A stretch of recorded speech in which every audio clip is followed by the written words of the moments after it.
would show you some of the samples that I've made using yarns and ribbons and a combination and achieving some different textures. This is very addictive, so you know we might need a little bit of a 12-step program for ourselves. Here is a loose fringe. It was cut off the rods after I sewed it. It's a ribbon yarn, the baby yarn that I was working with a little bit earlier in one of the videos, and then a variegated yarn. So this is quite attractive. It could be on, you know, whatever it is that you're designing. Here is a just a regular thicker yarn, and then I overwound it with some brown strand just to give it some dimension. I cut this, of course. These are all cut fringes. And this here, the rods were at the furthest distance. This is a twirly bird, and then 2 additional strands, one blue, one kind of a yellowy green, of an eyelash. Wound around, sewn at the top, cut at the bottom. And then this particular yarn, every time people pick it up and look at the samples, they want to comb through it just like this, so it grows. Girls love this. Wouldn't it be cute on their bed pillows or some of the accessories in their room, or on a scarf or a shawl? You're really limited by your own imagination. It just goes on and on and on. Here's a sample where I had the rods closer together and wound it very tight, almost like a Santa hat, and then when I cut it, after I sewed it, they sprung out like this. So half the size would make a lovely brooch. It could be in your school colors. Who knows what you would want to, you know, use this for, but it's unlimited. Here's one in the gator colors. Go Gators.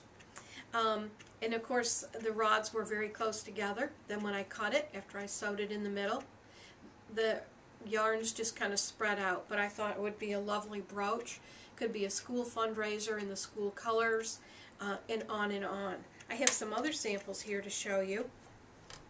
And these are samples of looped fringes. Let me bring them up to the camera. Rods were closer together here. This is kind of a mohair, multi-dimensional yarn. Sewed it in the center, took it off the rods. Very cute. Here's a fringe made with red heart. This is one of the most inexpensive yarns available on the market today, available from all of the discount retailers like Walmart and so on and so forth. Rods were close together, wound it on, stitched it, removed it from the rods, and then glued on some gimp pieces to hide my stitching.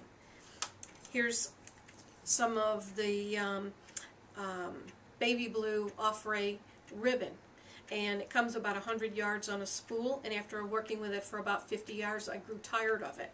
So I was wondering, how could I jazz this up? So I couched on some regular crochet rope here, and you can see that it really does change the look. In addition to that, I top stitched it in red here and top stitched it in white there. So even your top stitching on your fringe could make a difference and change the look that you're going for. Very cute. Here is a looped fringe. This is made with, again, a crochet and knitting yarn or ribbon, and then some variegated ribbons added to it. Wound them all on at the same time, stitched across the top of the rod, and then slipped them off. So you can see the loops in here. Wouldn't it be lovely as a collar?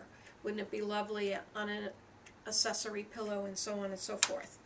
Then we have this. This is made with crochet, ribbon, and string. And then I used a sliver embroidery thread. Years ago this was sold, and I have a mountain of it, but it's very glittery. And so, doesn't it look pretty? Think prom dresses, bridal attire, and so on and so forth. Just to sum up some of the other samples that I have here, this is long and dramatic fringe. It would be quite expensive to buy something with this long of a drop. On my next sample video, I'm going to show you how to make this. But think about a shawl, think about bridal wear, prom wear, stoles. How about just hanging it in your window as a valance? It would be lovely. And of course you can make it. If you can wind it comfortably on the rods, you can make fringe with my own fringe maker. Be sure and send me some pictures via email of the things that you make with your fringe maker.